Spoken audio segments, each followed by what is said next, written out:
그리스도인에게 취업이 먹고 사는 것 이상의 의미가 있나요? 네, 반드시 있습니다. 만일 크리스찬들이 비그리스도인과 같이 취업을 임할 때 어떻게 하면 보다 많은 연봉, 보다 좋은 조건, 보다 좋은 현재와 미래의 성공, 그런 기대감만을 가지고 취업을 하게 된다면 사실 크리스찬과 비그리스도인은 아무런 구별이 되지 않을 겁니다. 그래서 우리가 그것을 같이 생각해 봐야 되는데, 일단 이런 모든 것의 근거는 성경 말씀을 가지고 우리가 찾아볼 필요가 있어요.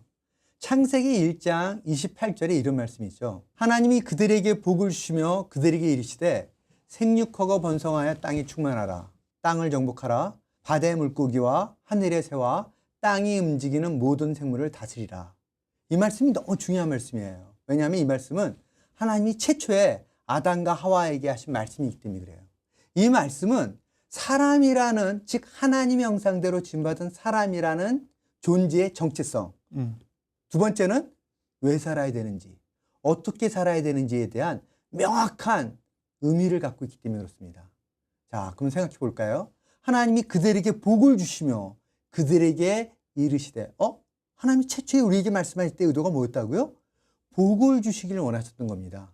하나님이 하나님의 형상대로 사람을 만든 이유는 복을 주시기 위함이에요. 근데 이 복을 주시기 위함의 구체적인 내용이 보니까 땅을 정복하라, 바다의 물고기와 하늘의 새와 땅이 움직이는 모든 생명을 다스리라 라는 말씀이에요. 이걸 명령으로 사용했거든요. 명령으로 사용했다는 것은 해도 그만, 안 해도 그만이 아니에요.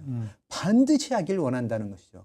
그래서 우리는 반드시 땅을 정복하는 것과 모든 생명체를 다스리는 일을 해야 되는데, 이것이 다른 의미로 보면 일과 직업에 대한 명령인 것입니다. 그래서 크리스찬들은 일을 임할 때 어떤 자세를 가져야 되냐면 하나님이 복으로 주신 명령이다. 그래서 내가 직업을 가질 때도 주인 앞에 서는 겁니다. 하나님이 나에게 어떤 직업을, 어디서 일하기를 원하실까? 이런 질문 앞에 서서 내가 직업을 고를 때부터, 취업을 준비할 때부터 그런 자세로 갖는 게 일단 구별된 신앙인의 자세라고 할 수 있습니다. 그냥 좋은 회사, 세상적 기준으로 볼 때 보다 좋은 회사가 무엇일까라는 기준으로 접근해 간다면 저는 취업을 하는 크리스찬의 자세라고 말할 수가 없는 겁니다. 크리스찬은 직업을 앞둘 때부터 자세가 뭐라고요?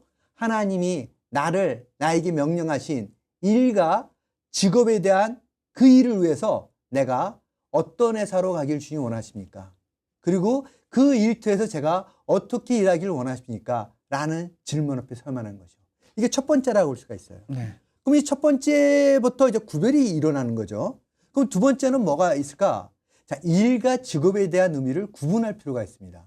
일은 출생서부터 죽을 때까지 하는 정신적이고 육체적인 모든 활동을 일이라고 할 수가 있어요. 근데 직업은 뭐냐?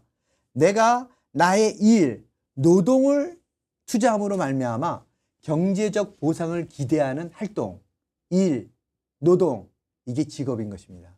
그럼 명확히 구분이 되죠. 그래서 보통 은퇴라는 단어를 사용하는데 은퇴라는 단어는 일에 적용이 안 돼요. 왜냐하면 일은 태어나서부터 죽을 때까지 하는 인간의 모든 활동을 포함하고 있기 때문에. 그렇다면 은퇴는 뭐에 있어요?